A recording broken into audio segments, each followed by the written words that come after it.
নল বানাও, নল বানাও, এ নাও নল বানাও, নল বানাও, নলে যেন ফাঁকি দিয়ে না, নল বানাও, নল বানাও, কালি করো। ভালো কথা, পিঠে নিয়ে আসো। ওই খড়ির মাথা নিবি না বড়িয়ে নিবি? খড়ি নেবো। হে, আমার বয়সে কি বড়িতে খাবে নাকি? এত কিছু ভাগের আছে, তাও তোর বিয়ের কথা একবার মনে করতেন না? এই মাস্টার্স পাস করে পড়ালেখা শেষ না করে চাকরি না পেয়ে বিয়ে করবো না। তোর বিয়ে তোর, আমার বিয়ে আমার। ওই ঘরের পৈঠা পর আবার ডানি আমার, বাই তোর।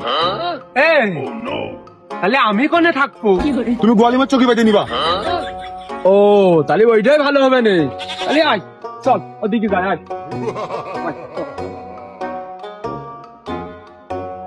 ভিডিও এনে বয় বয়।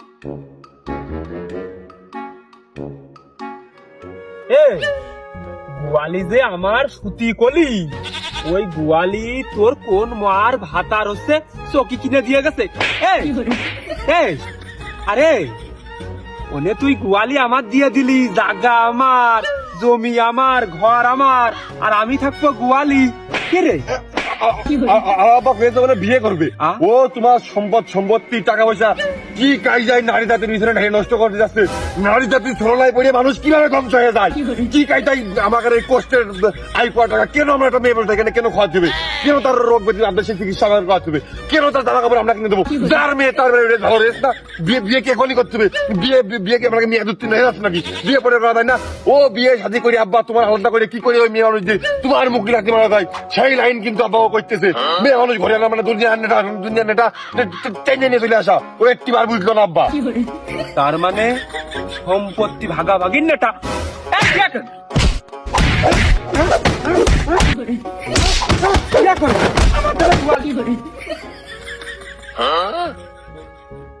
আব্বা, তুমি আমার সরলতার সুযোগ পেয়ে দুইজন মিলে মারলে, কিন্তু এ কথাটাও মাথায় রেখে তোমার সম্পত্তি আর তোমার সম্পত্তি নেই, ও বাড়ি ঘর সম্পত্তি সব ভাগে গেছে।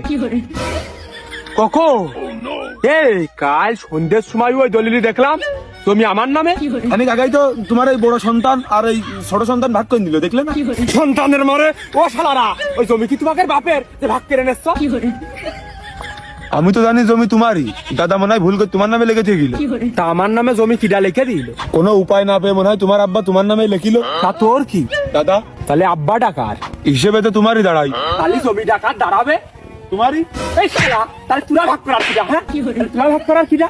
আব্বা, সকাল ধরে আমিও শালা সুমিন্দি হইত বিপদে পড়ে গেছি। ও আবার তোমার শালা হয়ে গেল, তোমার সুমার কি কায়দায় ঘুরে আসতো। ওই তোমার জমিদারি তো আর আমি ভাগ করতে পারিনি, আমি ভাগ করিনি। আমি ওর ওই বদনা, কল, মোটর, বিচেলি পালা, ওই খড়ি কাটে যেগুলো আমি নিজে হাতে করে গুছাই মুছাই রাখিছি।